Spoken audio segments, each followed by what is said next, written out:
Before setting out on your search for a used Vespa, try and listen to a few beforehand. It will give you a good idea of how they should sound. All two-strokes tend to be noisy, but a Vespa should emit a harmonious burbling, so any hint of deep rumbles or knocks spells trouble. When the engine is revved, it should do so smoothly and not produce clouds of smoke. The flywheel is accessible, so grab it by the fins and try and pull it in and out, then from side to side. There should be no free play in either direction. If you find any, the flywheel bearing is worn. This should show up as a drone when the engine is running, which gets louder as the revs increase. The cylinder barrel is prone to leaking, so look for an oily mess around the exhaust stub. The loss can be so bad that if it is left unattended for any length of time, it drips and solidifies onto the exhaust pipe further down. The pipe join can also leak fumes, leaving a telltale dry carbon stain. This type of leak can contribute to weak running and subsequent engine damage. While scrabbling about under the scooter, check out the rear of the back brake. Oily residue is bad news, especially if it can be seen weeping out of the joint between the drum and back plate, as it indicates a leaking hub seal, which will have allowed oil to contaminate the brake shoes.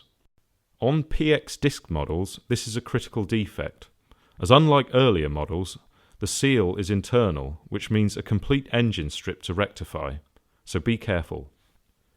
The standard exhaust system is simple and very prone to rust, thanks to its position under the floor.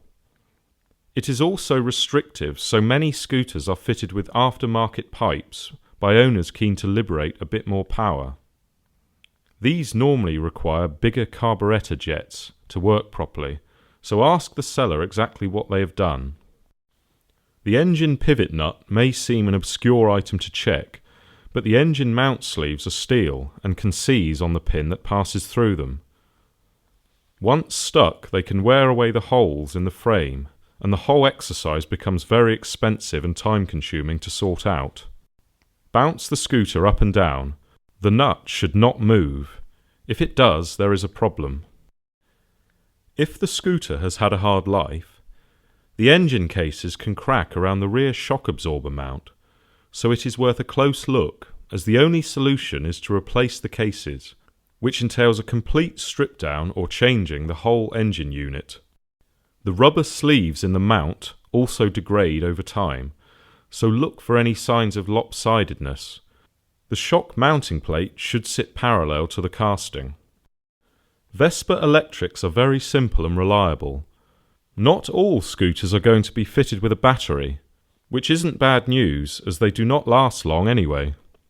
If one is fitted and you brought a multimeter, check that the charging system is working. If a starter motor is fitted, make sure that it works.